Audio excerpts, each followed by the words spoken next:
तो दोस्तों नमस्कार, मैं हूं अनिल और रेसलिंग सुपर धमाल में आपका स्वागत है। तो दोस्तों WWE हमेशा ही किसी न किसी प्रीमियम लाइव इवेंट के ऐलान के साथ ही उसकी जगह को भी जाहिर करती है। आपको बता दें कि रेसलमेनिया 41 की घोषणा करते समय भी कंपनी ने ऐसा ही किया था और अब कंपनी ने एक बड़े प्रीमियम लाइव इवेंट की जगह बदल दी है। वो एक नए वेन्यू पर इस साल धमाल मचाने का प्रयास कर सकते हैं। एक बड़ी बात यह है कि क्या इस प्रीमियम लाइव इवेंट के लिए इतिहास के आधार पर किसी टाइटल की घोषणा देखने को मिलेगी या फिर नहीं। WWE ने घोषणा कर दी है कि इस साल होने वाला crown jewel premium live event Perth Australia में होगा। ये 7 साल में पहली बार होगा दोस्तों जब इस इवेंट को सऊदी अरब की जगह कहीं और किया जा रहा है। इसकी उम्मीद कुछ समय पहले तब होने लगी थी जब TKO ने ऑस्ट्रेलिया में टेक ओवर की बात कही थी। उन्होंने ऐसा एलिमिनेशन चेंबर 2025 के बाद इशारा किया था। 11 अक्टूबर 2025 को RAC एरिना में होने वाले प्रीमियम लाइव इवेंट में अगर कंपनी ने सऊदी अरब की तर्ज पर कोई चैंपियनशिप पेश की तो उसे लेकर फैंस का रिएक्शन देखने लायक होगा। आपको बता दें कि जो है क्राउन ज्यूल का जो है आयोजन अब तक सऊदी अरब में ही होता आया है। ऐसा इसलिए क्योंकि पिछले साल कंपनी ने क्राउन ज्यूल चैंपियनशिप पेश की थी। इसको उस समय की women's world champion Liv Morgan और तब के undisputed WWE champion Cody Rhodes ने जीता था। नाया जैक्स और गुंथर को हराकर ये टाइटल और रिंग जीतने के बाद आज तक उसको कहीं इस्तेमाल किया नहीं गया है। अब देखना होगा कि क्या कंपनी इस बात को दरकिनार कर देगी या फिर वो ये टाइटल किसी और रूप में फैंस के सामने लाए जाएंगे। तो दोस्तों WWE ने क्राउन ज्यूल 2025 से पहले 10 अक्टूबर 2025 को होने वाले स्मैकडाउन और 13 अक्टूबर 2025 को होने वाले रॉ एपिसोड को भी पर्थ ऑस्ट्रेलिया में करने का ऐलान किया है। कंपनी ने एलिमिनेशन चेंबर 2024 को जब पिछली बार पर्थ में आयोजित किया था तो उस समय फैंस को बहुत ही अच्छा लगा। रिया रिप्ली ने मेन इवेंट में अपनी वुमेन्स वर्ल्ड चैंपियनशिप को नाया जैक्स के खिलाफ रिटेन किया था, लेकिन अब देखना होगा कि इस साल क्या होने वाला है। तो दोस्तों क्या है आपकी राय, अपनी राय कमेंट बॉक्स में जरूर दें। चैनल पर नए सब्सक्राइब करने के बाद ऑल पर क्लिक जरूर करें। तो क्राउन ज्यूल क्या इस बार होने वाला है पर्थ ऑस्ट्रेलिया में, अपनी राय कमेंट बॉक्स में जरूर। अब इसी के साथ बढ़ेंगे हम अपनी अगली स्टोरी की तरफ जो जुड़ी है ब्रॉन स्ट्रोमन से। तो दोस्तों आपको बता दें कि WWE ने बहुत सुपरस्टार्स को रिलीज कर दिया है जिनमें सबसे चौंकाने वाला नाम ब्रॉन स्ट्रोमन का रहा है। उन्हें लेकर कंपनी ने बड़ा कदम उठाया है। दूसरी बार WWE ने उन्हें रिलीज कर दिया है। ये मामला बहुत लोगों को समझ नहीं आया होगा। ब्रॉन स्ट्रोमन भी इस खबर के बाद काफी दुखी होंगे। अब उनकी पहली प्रतिक्रिया सामने आ गई है। WWE ने इससे पहले दोस्तों 2021 में ब्रॉन स्ट्रोमन को रिलीज किया था। 2022 में उनकी दोबारा वापसी हो गई थी और उनकी जो है उनका कंपनी में पहला रन शानदार रहा था। कुछ बड़े टाइटल भी उन्होंने हासिल किए। गोल्डबर्ग को हराकर उन्होंने यूनिवर्सल चैंपियनशिप जीती थी। रोमन रेंस के साथ भी उनकी गजब की राइवलरी रही। दूसरे रन में भी उन्होंने सभी को प्रभावित किया। ब्रॉन्सन रीड और जेकब फाटो के खिलाफ उनकी दुश्मनी जो है वो गजब की रही। WWE रेसलमेनिया 41 का हिस्सा वो नहीं बन पाए थे। ब्रॉन स्ट्रोमन ने अपने रिलीज पर प्रतिक्रिया देते हुए खास संदेश भेजा है। आपको बता दें उन्होंने सोशल मीडिया पर एक ड्रिंक की तस्वीर पोस्ट की है। हालांकि उन्होंने कोई विचार व्यक्त नहीं किया है। उनकी इस पोस्ट से दोस्तों संकेत मिल रहा है कि वो अब ब्रेक पर जा रहे हैं। आप देख सकते हैं the monster of all monsters करके उनकी ट्विटर पर आईडी है और वहां पर सिर्फ उन्होंने एक ड्रिंक जो है सामने रखी है। उनके हाथ में ड्रिंक है, ड्रिंक का गिलास है, यानी कि वो कह रहे हैं कि वो अब ब्रेक पर जा रहे हैं। ब्रॉन स्ट्रोमन के पास अनुभव की बिल्कुल भी कमी नहीं है। WWE में दिग्गजों के साथ उनकी राइवलरी काफी रही। फैंस ने भी उनका एक्शन जो है काफी पसंद किया।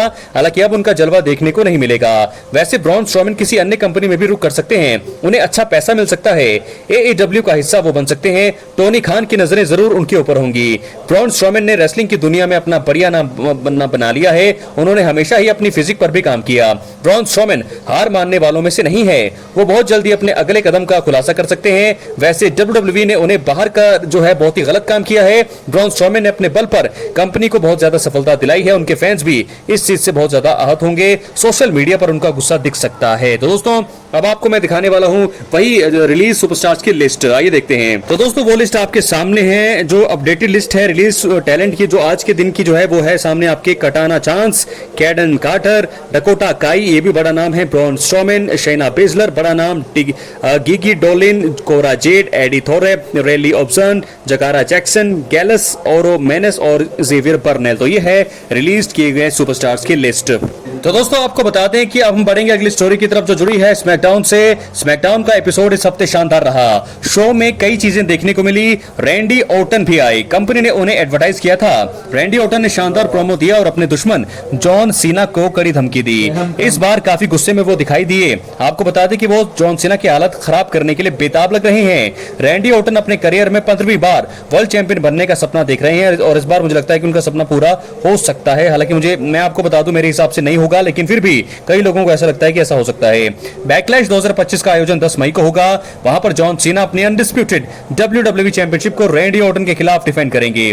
पिछले हफ्ते दोनों के बीच राइवलरी शुरू हुई। अभी तक 2 खतरनाक आरकेओ जॉन सीना को रैंडी लगा चुके हैं। दोनों के बीच 8 साल बाद WWE रिंग में मुकाबला होगा और आप सभी जानते हैं कि इन दोनों का इतिहास काफी तगड़ा रहा है। स्मैकडाउन में रैंडी ऑर्टन ने जॉन सीना का मजाक बनाया। उन्होंने बैकलैश में जॉन सीना को हराने की धमकी दी। ऑर्टन ने कहा कि वो अपने होम टाउन में जॉन सीना को पंट किक मारने के लिए पूरी तरह से तैयार हैं। रैंडी ऑर्टन ने बताया कि इस दौरान उनका पूरा परिवार रिंग साइड में मौजूद रहने वाला है। तो दोस्तों, फिलहाल WWE ने जॉन सीना की वापसी का ऐलान कर दिया है और आपको बता दें, उनके ऐलान के बाद अगले हफ्ते स्मैकडाउन के एपिसोड में वो नजर आएंगे। ये बैकलैश से पहले स्मैकडाउन का आखिरी एपिसोड होगा। फैंस की नजरें अब जॉन सीना के ऊपर होंगी क्योंकि वो जरूर रैंडी ऑर्टन को करारा जवाब देने के लिए तैयार रहेंगे। जॉन सीना वहां पर रहेंगे तो फिर रैंडी ऑर्टन का आना भी लाजमी है। रैंडी ऑर्टन एक बार फिर सीना को आरकेओ लगाकर धराशायी कर सकते हैं। जॉन सीना को इस बार काफी सतर्क रहना पड़ेगा। देखना होगा कि अगले हफ्ते दोनों के बीच क्या बवाल होगा। आपको बता दें, सीना और ऑर्टन के बीच साल 2017 में आखिरी बार WWE रिंग में मुकाबला हुआ था। अब फिर से दोनों टकराने के लिए पूरी तरह से तैयार हैं। कंपनी ने इनके मैच को वन लास्ट टाइम नाम दे दिया है, तो रिंग में दोनों बवाल मचाने को पूरी तरह से तैयार हैं। तो ये देख सकते हैं पोस्टर, वन लास्ट टाइम करके। तो John Cena versus Randy Orton एक लास्ट टाइम हमें देखने को मिलने वाले हैं WWE की दुनिया में। क्या है आपकी राय, अपनी राय कमेंट बॉक्स में जरूर दें। इसी के साथ हम बढ़ेंगे अब अपनी अगली स्टोरी की तरफ। तो दोस्तों, अगली स्टोरी की तरफ बात करेंगे। ये सामने समर स्लैम का पोस्टर आ चुका है और समर स्लैम के पोस्टर में आप देख सकते हैं जॉन सीना सबसे आगे हैं, कोडी रोड्स हैं, यहाँ पर टिफनी स्ट्रैटन है, रिया रिप्ली भी नजर आ रही हैं, प्रियंका बेलेयर, CM पंक और हमारे original tribal chief OTC Roman Reigns भी नजर आ रहे हैं समर स्लैम के लिए। तो दोस्तों, ऐसे में समर स्लैम के पोस्टर में अगर ये सभी लोग हैं तो आप यकीन मानिए समर स्लैम इस बार 2 नाइट्स का होने वाला है, नाइट 1 और नाइट 2। और ऐसे में 2 अगस्त और 3 अगस्त को इसका आयोजन होगा। जॉन सीना मुझे लगता है नाइट 2 को मेन इवेंट करेंगे और रोमन रेंस एक बार फिर नाइट 1 को मेन इवेंट कर सकते हैं। तो मुझे तो यही दोस्तों मेरी प्रेडिक्शन है कि ऐसा ही होने वाला है। क्या है आपकी राय, अपनी राय कमेंट बॉक्स में जरूर दें। चैनल पर नए सब्सक्राइब करने के बाद ऑल पर क्लिक करें। तो क्या लगता है, मुझे लगता है कि कोडी रोड्स एक बार फिर जो है अपनी रीमैच की मांग करेंगे। जॉन सीना और कोडी रोड्स का नाइट 2 में मेन इवेंट हो सकता है और CM पंक और रोमन रेंस का नाइट 1 में, क्योंकि पोस्टर के हिसाब से तो फिलहाल यही स्टोरी हमें नजर आ रही है। मेरी ये प्रेडिक्शन है। क्या है आप लोगों की प्रेडिक्शन, अपनी राय कमेंट बॉक्स में जरूर दें। और इसी के साथ अब हम बढ़ेंगे अपनी फाइनल स्टोरी की तरफ जो जुड़ी है Seth Rollins, Bron Breakker, Paul Heyman, Roman Reigns और CM पंक से। तो दोस्तों, फाइनल स्टोरी, फाइनल वीडियो, मतलब इस वीडियो का मेन इवेंट है। रेसलमेनिया 41 में हमने देखा रोमन रेंस, रॉलिंस, CM पंक के बीच तगड़ा मुकाबला हुआ। मैच के आखिर में पॉल हेमन ने रोमन और पंक को धोखा देकर रॉलिंस से हाथ मिला लिया। पॉल हेमन की वजह से रॉलिंस को जीत मिल गई और इसके बाद हमने देखा किस प्रकार रॉ के एपिसोड में CM पंक और रोमन रेंस के ऊपर रॉलिंस और ब्रॉन ब्रेकर ने अटैक किया। इसके बाद से ही रोमन रेंस और पंक WWE टीवी पर नजर नहीं आए हैं। अब इनके फ्यूचर को लेकर रिपोर्ट में बड़ी खबर सामने आ रही है। रॉ के पिछले हफ्ते के एपिसोड में रॉलिंस और पॉल हेमन आए। दोनों ने रेसलमेनिया 41 में मिली जीत पर बयान दिया। इसके बाद CM पंक ने एंट्री करी, उनका रॉलिंस के साथ ब्रॉल हुआ। रॉलिंस ने वहां पर बाजी मारी। रोमन रेंस आए, उन्होंने रॉलिंस को स्पीयर, पॉल हेमन को सुपरमैन पंच दिया। वो पॉल हेमन को स्पीयर मारने वाले थे, लेकिन ब्रॉन ब्रेकर ने आकर उन्हें स्पीयर लगाकर धराशायी कर दिया। उसके बाद ब्रॉन ब्रेकर ने पंक को भी स्पीयर दिया। अंत में रॉलिंस ने दोनों दिग्गजों को स्टॉम्प लगाया। पंक और रोमन रेंस की हालत खराब हो गई। रेसलिंग ऑब्जर्वर न्यूज़लेटर के अनुसार सेथ रॉलिंस और ब्रॉन ब्रेकर की नई पार्टनरशिप रोमन रेंस और CM पंक के खिलाफ मैच की ओर ले जा सकती है। रिपोर्ट में कहा जा रहा है कि यह मुकाबला बैकलैश 2025 की बजाय मनी इन द बैंक या समर स्लैम में हो सकता है। WWE बैकलैश 2025 का आयोजन 10 मई को होगा। दोस्तों, आपको बता दें कि पॉल हेमन और ब्रॉन ब्रेकर के साथ मिलकर रॉलिंस खूब तबाही मचा रहे हैं। इस हफ्ते रॉ के एपिसोड में उन्होंने सैमी ज़ेन को निशाना बनाया। मेन इवेंट में जेन और ब्रेकर का मैच हुआ। ब्रॉन ब्रेकर ने सैमी ज़ेन को लगातार 4 स्पीयर लगाकर धराशायी कर दिया। इसके बाद रिंग में रॉलिंस ने उन्हें स्टॉम्प लगाया। अब देखना होगा रॉलिंस अपने साथियों के साथ मिलकर क्या करने वाले हैं। कहा यह भी जा रहा है कि इनके ग्रुप में कोई और भी जुड़ सकता है, लेकिन बड़ी खबर यह है कि रॉ में जब खतरनाक हमला हुआ था पंक और रोमन रेंस के, तो उसके बाद अब उन दोनों के ऊपर ये अपडेट सामने आ रहा है कि रोमन रेंस और CM पंक दोनों एक बार फिर साथ में काम करते हुए दिखाई दे सकते हैं। और मुझे लगता है कि बैकलैश में ये मुकाबला नहीं होगा, क्योंकि कोई भी स्टोरी वहां से, क्योंकि दोनों नजर नहीं आए हैं ना रॉ में ना स्मैकडाउन में, तो ऐसे में इसको खींचा जा रहा है।